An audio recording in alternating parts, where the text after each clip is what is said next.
안녕하세요. 저는 인천연구원 인천공공투자관리센터에 있는 배덕상 박사입니다. 오늘 제가 소개해드릴 주제는 인천 검단 지역에 신설될 인천 119 생존수영 체험장에 대해서 연구 주제를 소개하고자 합니다. 네, 생존수영 되게 생소하실 텐데, 생존수영이라 하는 것은 물에 빠졌을 때 저희가 헤쳐나오는 모든 활동을 다 뜻합니다. 네, 첫 번째, 우리가 물에서 뛰는 것. 두 번째, 우리가 구명정을 피는 것. 세 번째, 우리가 배에서 슬라이딩해서 내려오는 것. 네 번째, 우리가 물살을 치고 파도에서 헤쳐나오는 것. 여러 가지들이 많습니다.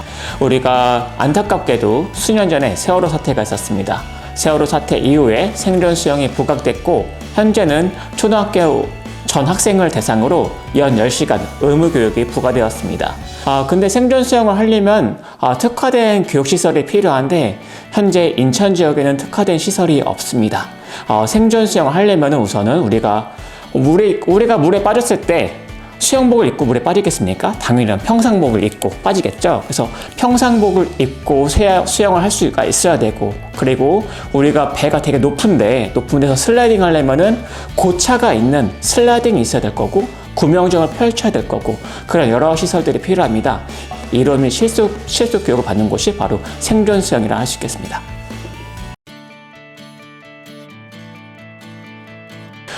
인천에는 생존수영장이 100곳이 될 수도 있고 0곳이 될 수도 있습니다. 그 이유는 뭐냐면, 우리가 생존수영을 배우는 것은 수영을 배운다라고 보게 되면, 우리가 그 수영장에서 배우는 사설 수영장, 사설 프로그램도 다 수영장이 될 수 있겠죠? 그렇게 되면 생존수영장이 수십 곳, 수백 곳이 될 수 있고, 아까 제가 말씀드렸던 그러한 특수한 시설이 있는 곳이 있느냐 하면 그런 곳은 0곳이 되겠습니다. 전국적으로는 생존수영장이 채 10곳도 되지 않는다. 그리고 인천은 좀 앞서 나가서 생존수영장을 건립 예정 중에 있다. 그렇게 말씀드릴 수 있겠습니다. 네, 선행 사례인 전북에 있는 생존체험장, 그리고 경기 대부도에 있는 생존체험장을 실사하면서 한번 사례를 조사해 봤습니다. 생존수영장이 전국에 10곳도 채 되지 않기 때문에 무조건 건립만 하면 실제 가동률은 100% 그렇게 인기가 좋습니다. 자, 그러면은 이제 건립 규모를 보려면 어떤 걸 봐야 될까요? 크게는 두 개를 봐야 될 것 같습니다. 첫 번째, 우리 학교의 요구사항을 충족시킬 수 있을 것인가? 두 번째, 우리 시가 재정이 있겠는가 없겠는가? 그 두 가지를 보고 할 수 있겠습니다. 우선은 우리 학교의 요구사항이 뭐냐면, 한 학년이 통째로 가서 그 10시간의 의무교육을 1일에 맞추는 겁니다. 그러려면은 규모가 적정 규모 이상은 되어야 되겠죠. 그러면 이런 학교에 수요가 있고, 또 두 번째는 뭐냐면, 과연 돈이 있는 건가, 그거죠. 그러려면은 우리는 적정 규모에 맞는 그 사이즈를 벼려면은 예산을 봐야 될 거고, 참고로 인천에 지어지는 검단 그 119 생존수영 체험장 같은 경우는 약 220억 정도가 소요됩니다. 그러려면은 우선은 왜 이렇게 220억이나 주고 건립하느냐, 그리고 이게 비싸냐 싸냐, 그런 걸 간단하게 보려면 우리의 건설 단가를 보면 알 수 있습니다. 생존수영장은 수영장입니다. 천고가 높습니다. 그리고 되게 단열이 잘 돼야 될 거고, 그래서 일반 건설비의 20에서 30% 정도가 가산됩니다. 또한 운영비도 좀 따져봐야 됩니다. 청사보다는 수영장 같은 경우가 운영비가 더 드는데, 왜냐면 우리는 필터도 갈아줘야 될 거고, 기자재도 바꿔줘야 될 거고, 여러 가지 활동들이 많습니다. 그렇기 때문에 적정 사업비 이내에서 건립이 돼야 되는 거고, 그렇기 때문에 인천 검단에 지어지는 생존수영장의 규모는 약 총사업비 220억 정도로 추산이 되었습니다. 그러면 건립을 할 때 우리가 어떻게 건립하는 게 좋겠느냐? 그러면 수영장이 보통 일반적으로 정사각형입니다. 근데 정사각형이면 뭐 어떤 문제가 생기냐? 여기 생존수영장이죠? 그러면 우리 아이들의 안전이 되게 중요합니다. 우리 아이들이 수영을 하다가 지치면은 벽에 기대야 되는데, 그러면 벽이 좀 길어야 되겠죠. 그리고 만약에 우리가 정사각형이기 때문에는 그 가운데 부분은 유휴 공간이 남게 됩니다.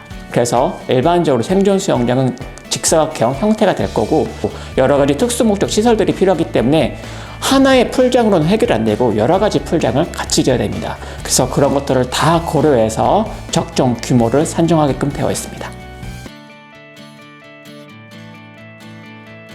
이론보단 실제죠. 한번 가보시죠. 큐! 네, 이곳이 119 생존수영 체험장 건립 예정지가 되겠습니다.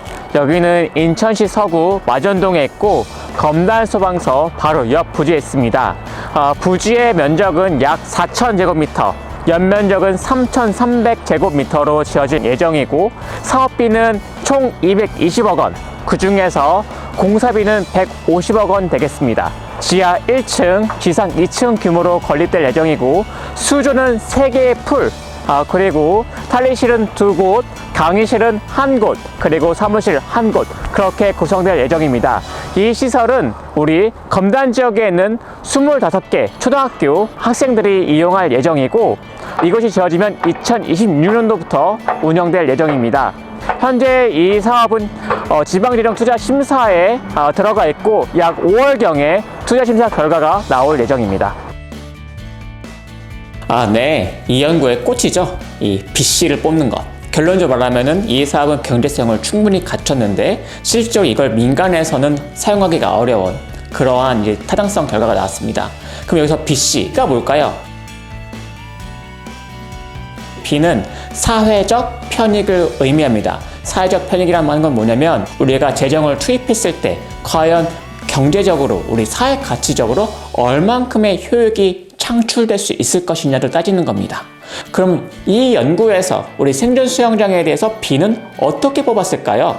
단가 차이로 추산을 했습니다. 가령 우리가 생존 수영을 민간 사설업체에서 배웠다. 그렇게 되면 약 시간당 31,000원. 근데 우리 교육청에서 시간당 지원해주는 금액이 5,000원이거든요. 그렇기 때문에 단가 차이가 약 26,000원 정도가 나죠.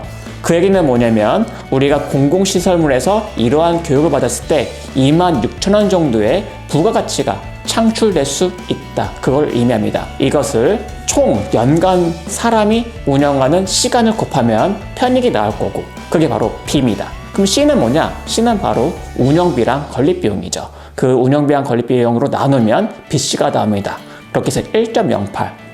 그러면 재무성이 낮다, 재무성이 0.25가 나왔다. 그건 무엇이냐? 재무성은 실질적으로 우리 생존 수영장이 아무래도 공짜로 운영되진 않고 입장료를 받습니다. 입장료 바로 아까 말했던 5,000원.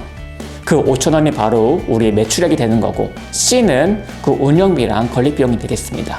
그렇게 했을 때 0.25가 나옵니다. 그 얘기는 뭐냐면 우리 민간이 이 사업을 할 수는 없고 우리가 재정을 투입해서 이 사업을 하는 것이 필요하고 충분히 사회적 경제성이 있다. 그렇게 판단할 수가 있겠습니다. 생존 수영장은 우리 아이들의 생존 학습을 위해서 안전 향상을 위해서 반드시 필요한 사업입니다.